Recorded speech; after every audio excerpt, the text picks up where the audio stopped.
Hi, everyone, and thank you for joining us for the most recent installment of Ruby Slippers Theater's Theater in Multicultural Perspective series. I'm Grace Chin, the General Manager of Ruby Slippers Theater, and with us today, thank you so much for joining us, is Louisa Phung, an emerging director-writer for stage and screen. She has been in the film industry for 18 years. And she is also the founder of Clever Bird Entertainment, which elevates the voices of women and voices of diversity. Thank you so much for being with us, Louisa. Well, thank you for having me. Before we get started, I would like to acknowledge that we are Zooming from the unceded territories of the Musqueam, the Squamish, and the Tsleil-Waututh nations. Louisa, is there anything you would like to add? No, that's I'm also in that same area, and I'm very thankful to be working and living here. So, Absolutely. Um, Clever Bird Entertainment, that is an awesome name. Uh, when did you found Clever Bird? I founded Clever Bird Entertainment 3 years ago, but prior to that, there was actually a different production company that kind of merged into that, and so yeah, and it came from finally just incorporating properly, so I could write off uh, productions and actually really focus on creating content for women of color and their voices and their stories, and also for crew members to elevate their skills, so their heads of department, really like allowing them to take reign of the projects like in their category, and then hire whoever they wanted. And my last one of my last projects, actually one of the first projects, Hope and Grace, funny Grace, huh? One of the girls who was the production designer, she brought her whole art department team, and they were all women, and I was just like, this is great, fantastic, thank you for bringing a team, but also thank you for bringing a team of really talented and eager women identifiers who came and really made the short like as beautiful as it was, and we had a female-led story, female DP, and most of the people were people of color. So it was quite gratifying to have all that as part of the part of the story that I wrote from my heart about my parents. So That is amazing. And I know that your previous experience in the industry, in the film industry specifically, was more on the production side and was a little less directly creative, if I understand correctly. that's right. I was an assistant director, and I still am with the Directors Guild of Canada. And I've worked on many, many TV shows and movies, and have learned from them how to make movies and how to direct, just through watching and learning, and being a good producer comes from all of that logistical. Given the breadth of your experience and also the fact that you're now expanding or transitioning and expanding into a more creative area, in terms of your lived experience of racism, is there anything that you'd like to share with us right now? Um, well, for the most part, so as an AD coming up in the industry, since the early 2000s, you know, that wasn't really a topic of conversation, obviously, because it's only been more of a recent conversation about bullying and harassment, Me Too, Black Lives Matter, um, that it's become like, in safety, that's become a conversation piece. And because the work as an AD, as a crew member is problem solving based, right? It's not like creative, like, input based. It's more like task oriented. So as long as you did a good job doing that, which I'm really awesome at problem solving, then, and I have a nice attitude, and I'm young, and I'm, like a happy person. So I got hired a lot. So I don't know if I actually was bypassed for jobs simply because of my race and my gender up until I became a director. And that's when I started to feel it. I started to feel the discrimination. I started to feel the sexism. And at first, again, subtle, because I, raised in Vancouver in Canada, you don't really, if you're presenting uh, as a Caucasian normal person, like in the sense of like how we speak, how we act, behavior, it's really subtle. And so And so it wasn't until I was put in a creative position or put myself in a creative position that I felt the barriers come up, and a lot of them. And then it wasn't until it was actually quite recent that I just looked at the numbers, because at first it was like, okay, we're starting this movement of hiring a diversity, so it's going to take some time, right? And you're going to like just wait, it'll happen, right? Society, da da da da da. And then eventually, like just a few weeks ago, I just did like a quick look at the list of directors that were working in Vancouver that week. And out of 71 directors, and this is like, signatory shows, so these are union members, and, out of 71, two were women of color, and one of them was the showrunner, and the other one was the director she hired. So it was the same show. So in fact, you're sitting there going, okay, so that kind of like when those like you're gaslighting yourself, thinking that maybe it's not my time, maybe I'm not working hard enough, maybe I'm not doing the right things or talking to the right people. But just the statistics show you that, women of color are not moving anywhere. We're not being hired. And it's more like Caucasian women have elevated the numbers by quite a lot. Men of color their numbers have gone up quite a lot as well, but they're only one step away from the people who hire them, right? Like cis males, hetero males will hire who they know, or as close as and they feel like they've checked the box. They're like, oh, we've hired diverse. When in fact, the numbers show that they are only hiring one step away from themselves and calling it diversity, and not hiring anybody else really. Like the numbers for Indigenous, Latinx, for ability and others, it's not happening. So it's been a struggle. So I have experienced it, both overt and subconscious biases. It's across the board. The overt not so much, which is lucky. I'm very lucky to not feel a lot of overt racism. So So if I understand correctly, what I'm generally hearing is that especially when you were in a less creative position of power, mhm, if you were more like service oriented, if your job that's was right. more service oriented, as long as you presented in a particular way, um, Yep. any racism was relatively subtle. But the moment that you felt that you were starting to play in an arena where there was more creative power, that was Yeah. where you began to feel more overt Yes. racism. Well, Um, and it's a can lot you of it. It's elaborate on that a little a bit? lot of yeah, a lot of it's very much like you know, like placating. A lot of it feels like very much like, oh, your time will come. Just wait. You just need to work harder. You just need to keep doing the thing. Eventually, it'll happen to you.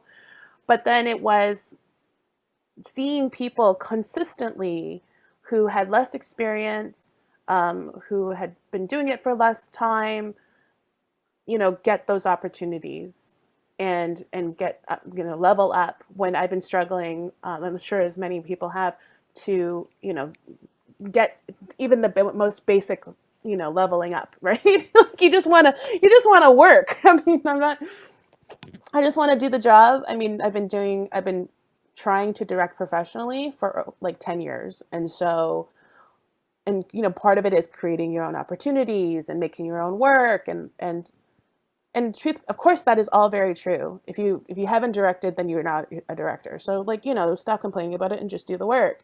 But then when you do the work and you do the work and you do the work and still no recognition, still no opportunities, no meetings, no phone calls, you really have to fight. You have to like keep on people, and then you don't know. It's like, am I being? And that's also, of course, the sex, like the gender thing, where am I being too pushy?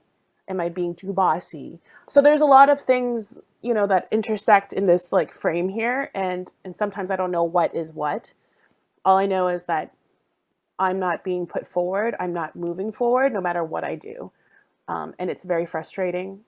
But I, can't do anything else. I mean, I could, I have, but overall, my heart is where the art is. Like I love, storytelling. I love working with actors. I love creating moments of like genuine connections between the audience and the play or the show. So yeah. Well, then that actually brings us to our second question, which you've already touched on somewhat, which Yes. is awesome, because basically you're basically saying that the intersectionality is a real thing, that it really does affect uh, your career and yourself Yeah. personally as well. I think the two that you've already sort of touched on are to do with the conflation of your ethnicity with your gender, with your Yeah. identified gender. Yes. So sexism and racism. Do you feel, and you did kind of mention this, but I'd like to drill in a little bit further. Do you feel that the fact that you are a woman of color Hmm. has negatively affected your career trajectory, has Oh, slowed you absolutely. down? Oh yeah. It like I said earlier, when people around you are making the move and they only have one of the categories, if you want to call them, um, then you have to start questioning, like, what is it that is holding me back, or is it not me personally, but a lot of our people, or that our category, or whatever you want to call it, where it's like, you're sitting there like, oh no, you gaslight yourself thinking that maybe I am not working hard enough. And then you look at the stats to be like, am I crazy? Is this a thing? And it's like, oh yeah, okay, I'm not crazy. This is a thing. Because so many people will, even people who are your allies, will still also, like, because it's subconscious bias and how we've been raised in this society to go, yeah, but do you have enough experience? And I'm like, what does that even mean? Because I have tons of experience, but nobody's giving us a chance.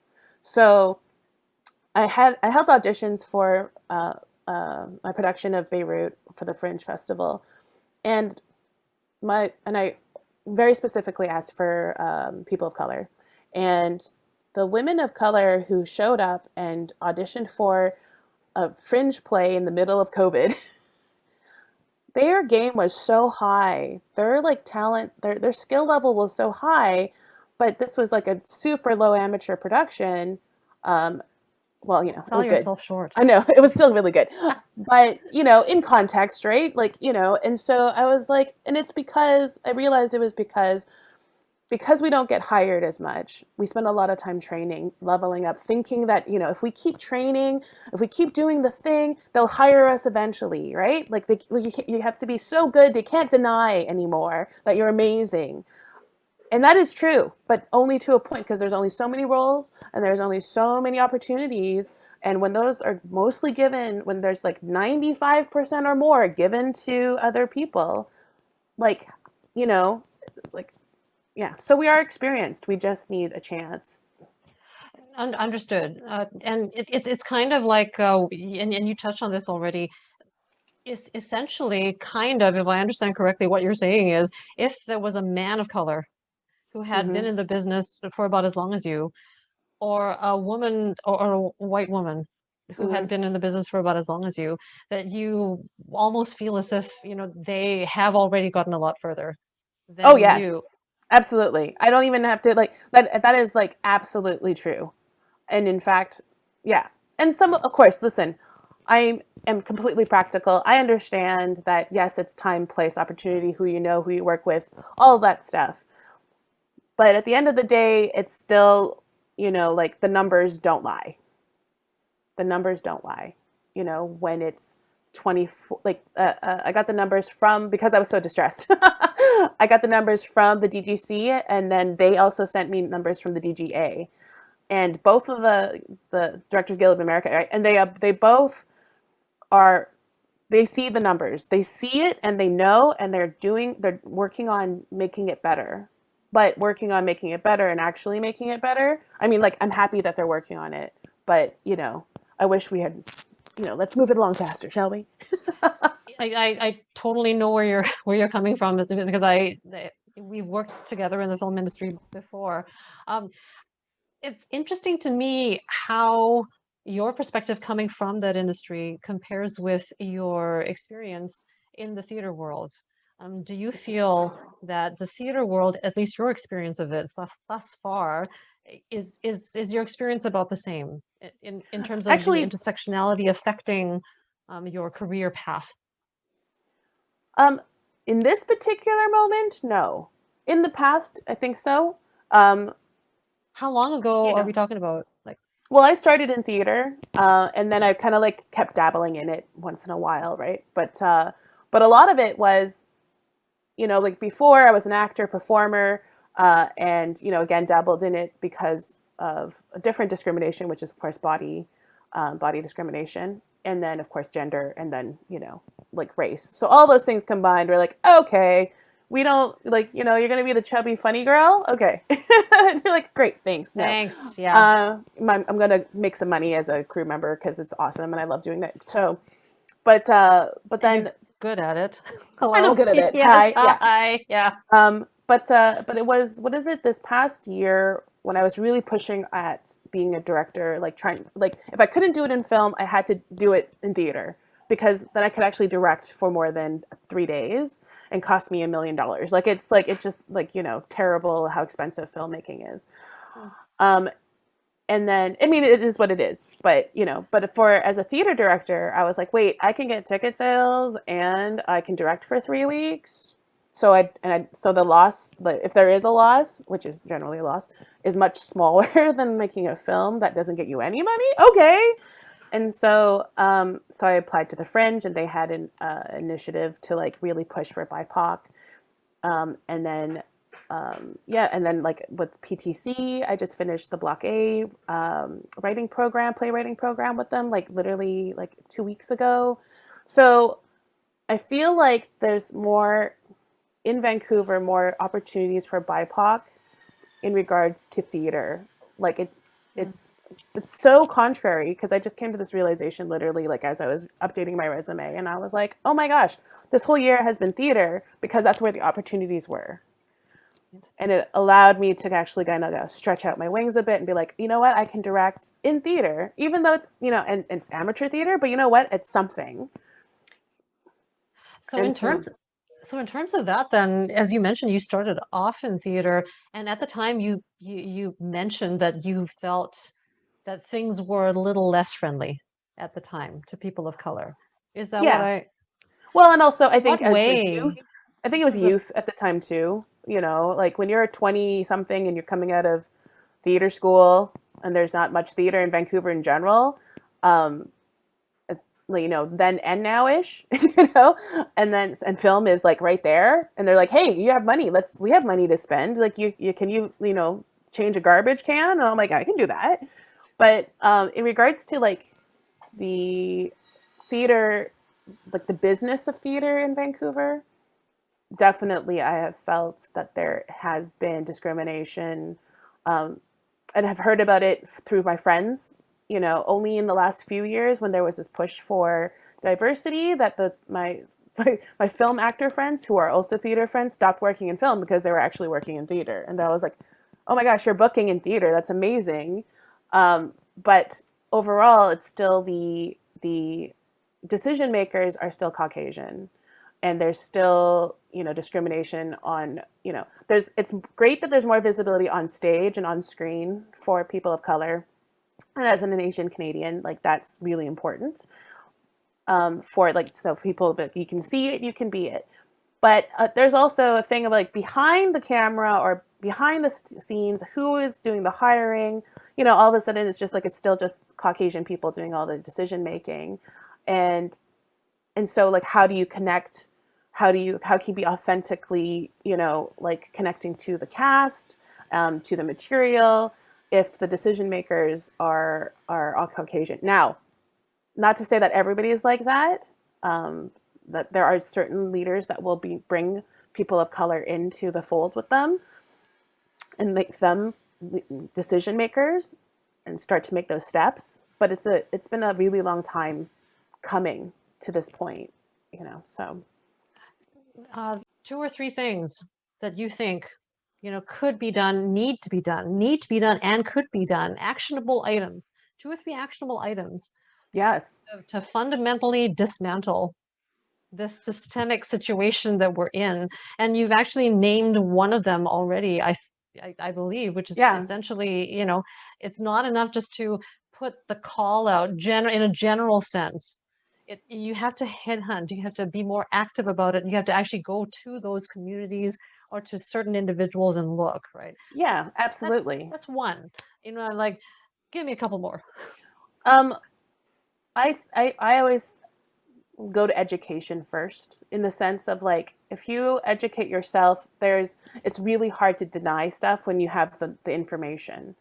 And so education and self-reflection is definitely something that people who, like everybody really, but really people who are in positions of hiring, it's not enough to just kind of like, oh, okay, like justify all these reasons, but to search out, more information to help, like, okay, oh, the pool of, is 80% Caucasian and 20% POC, then I'm going to hire who's best for the job, which is like statistically, you know, um, you can't deny, right? Because the pool is larger. But at the same time, if we don't hire POC, that pool will always stay that way. And in fact, it'll probably just get smaller and smaller. And so it's confronting your own biases. It's actually being conscious of your hiring practices. There was a thing on TikTok that I just saw, because I just joined TikTok, where there was a website where it was like something, I can't remember what it was called, but something like how much men talk in a meeting. And it's literally a timer. And it's a really simple app where it's like, how long has men held the conversation? And then it's like, dude, not dude. And so whoever's running the meeting can just click on, like, when a guy starts talking and then when somebody else starts talking. And so, things like that, simple, really simple, but just being aware that, personality types hijack conversations. And that is not necessarily the best way to hold a meeting. That's not how to hear voices, different options, different ideas. And so that's what, like, sorry, long story short, education and examination of our own biases, and then like actively trying to figure out like how to make changes. And if you're in a position of power, then it's your responsibility to make those changes, and it could be in very small ways, but then they may have huge impacts for later. In terms of the industry as a whole, do you feel that the various unions, guilds, professional associations should play an active role in helping to dismantle this systemic Oh, situation? yes. And if so, what do you think they could start with? What do you think they could do? Well, speaking from Film the as Directors well Guild, as theater. film Like, as well as theater, but personally, I actually am part of the Diversity and Inclusion Committee at the Directors Guild of Canada, BC District Council, just so you know. And I do think that guilds, unions, and associations have a place in helping educate members, and our I mean, we have a big pool. They're like kind of captive. So if you're trying to educate people to like to be better managers, to be better leaders, because that's what we do every day, then through the guild is one way to do it, because like they can vet certain leadership courses, and just like they can't mandate things, like you have to go through the whole process and stuff, but they can encourage things like, okay, there's like this decolonization workshop, there is this, they can suggest, they can put money behind education. And certainly, because of this education, I've already started to see results where people are no longer afraid to step up and say things for like people who've behaved badly. Sorry. And so that kind of behavior is now being flagged, and that's great, because that means that is no longer acceptable and people are not afraid of repercussions. Um, I mean, there still is a fear of retaliation just in general, but that being said, if enough people speak up, then that behavior is no longer acceptable. now that we know where these communities are, where these people of color, where these creators of color are, how does a guild, union, association reach out to those folks like so that there's like a funnel. You know what I mean? Because like for some jobs, it's very clear. This is the path. First you do Mm-hmm. this, then you do that.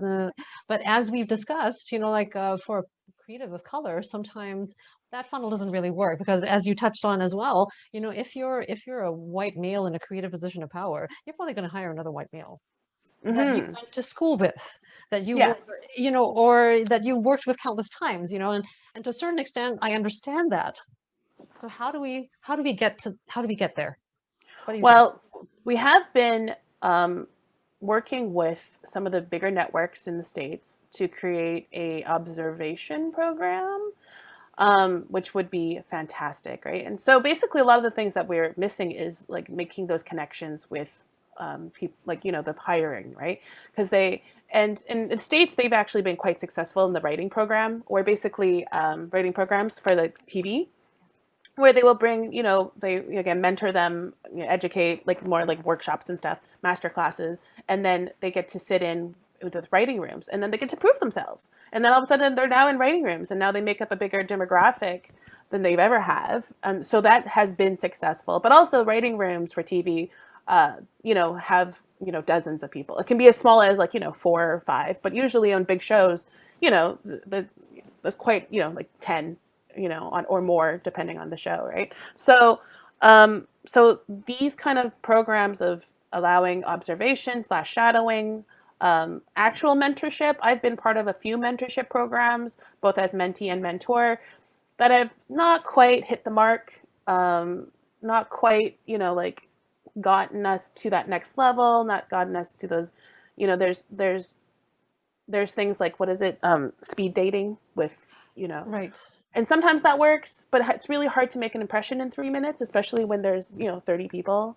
How do you actually, and networking really is about building friendships and relationships. So we don't have those opportunities here as much as they do in LA. We don't take meetings up here. If producers took meetings, on top of their job, that would be great. Like, even if they set up some time aside just to be like, you know what, I want to get to know this person. They've gone onto my radar. Somebody has recommended them. I saw their work at blah, blah, blah. They've been mentioned locally. Oh, they were in this podcast. Oh, I saw this. I went to the film festival and I saw them. Allowing, moments of outreach. And also, yeah, that's basically it. Trying to build those relationships and making time for them. We have a social responsibility to put out good stuff, not only just in general, but like, I just, to my young filmmakers who are still in film school, please, please, please don't make a film about 20-year-olds unless it's integral to the story. Because anybody who's not 20 is no longer interested. So, but I'm just saying, you look at the history of, student films, everybody needs to make a first crappy film. Trust me, I've made a couple of first crappy films. But those are the things that you learn, and then we do have a responsibility to society as filmmakers to be better than our predecessors. No, for sure. I totally feel that. And I know, and you feel sometimes like what you said, you've been just knocking on that door for a really long time. It's like sometimes you feel that your pinky almost gets in there, or, Yeah. or your little toe almost gets in there, and then not quite. But thank you for creating stuff. Thank you for having this platform, and I really hope that some of the people who are watching are in those positions to you know, help elevate our voices and elevate, and bring us into the fold, because we are so ready. We are ready to work. We are really good at our jobs, and we just need the chance. We need to build those relationships.